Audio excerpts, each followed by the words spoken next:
Hello everyone. పులిహోరాలు చాలా రకాలుగా చేయవచ్చు, కానీ టెంపుల్లో ప్రసాదంగా ఇచ్చే పులిహోర రుచి అమోఘం.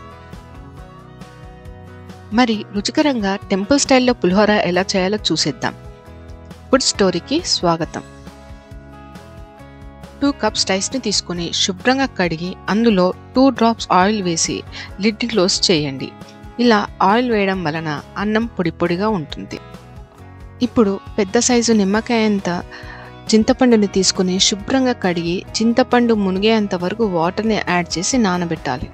ఒక కడాయిలో 6 ఎండుమిర్చి, 2 టీ స్పూన్స్ పచ్చిశనగపప్పు, 2 టీ స్పూన్స్ మినపప్పు, ½ టీ స్పూన్ మెంతులు, 2 టేబుల్ స్పూన్స్ ధనియాలు వేసి లో ఫ్లేమ్లో వేయించుకోవాలి. ఇవన్నీ కాస్త వేగాక ఇప్పుడు ½ టీ స్పూన్ వరకు ఆవాలు మరియు 2 టీ స్పూన్స్ నువ్వులు వేసి ఇలా చిటపటమనే వరకు వేయించుకోవాలి.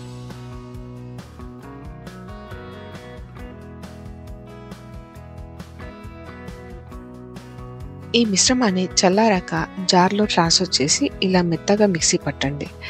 కావాలంటే మనం ఈ పొడిని ఎక్కువ చేసి స్టోర్ చేసుకోవచ్చు. మనం స్టవ్ పై ఉంచిన అన్నం కూడా ఇలా రెడీ అయ్యాక ఒక వెడల్పాటి పాత్రలో వేసి అన్నాన్ని చల్లారనివ్వండి. ఇప్పుడు ఒక కడాయిలో 2 టేబుల్ స్పూన్ ఆయిల్ వేసి కాస్త వేడయ్యాక 1/4 కప్పు వరకు పల్లీలు వేసి స్లో ఫ్లేమ్లో ఇలా దూరగా వేయించుకొని పక్కన తీసి ఉంచండి. చింతపండు గుజ్జును కూడా చిక్కగా తీసి ఉంచండి. ఇప్పుడు అదే కడాయిలో తాలింపు కోసం 1 టీ స్పూన్ వరకు ఆయిల్ని వేసి వేడయ్యాక 1 టీ స్పూన్ ఆవాలు, 1 టీ స్పూన్ జీలకర్ర, 3 ఎండుమిర్చి, చీలిన 2 పచ్చిమిర్చి, అలాగే 1 టీ స్పూన్ మినపప్పు, 1 టీ స్పూన్ శనగపప్పు, 2 రెబ్బల కరివేపాకు వేసి వేగాక కొద్దిగా ఇంగువ, 1 టీ స్పూన్ పసుపు, చింతపండు గుజ్జుని వేసి మూతపట్టి దగ్గర పడే వరకు ఉడికించాలి. ఇలా ఆయిల్ బయటకు తేలినట్లయితే చింతపండు గుజ్జు ఉడికిందని అర్థం.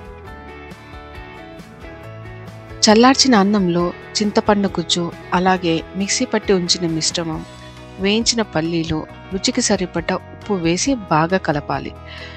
అన్నాన్ని ఖచ్చితంగా చల్లారనివ్వాలి, లేదంటే మనం పులిహోర కలిపినప్పుడు మెత్తగా అయిపోతుంది. పల్లీలు కూడా వేయించి ఉంచుకోవడం వలన పులిహోర తింటుంటే అక్కడక్కడ తగులుతూ చాలా రుచిగా ఉంటుంది. అయితే మీరు ట్రై చేసి టెంపుల్ స్టైల్ పులిహోర ఎలా ఉందో ఖచ్చితంగా కమెంట్ చేసి చెప్పండి. Thanks for watching.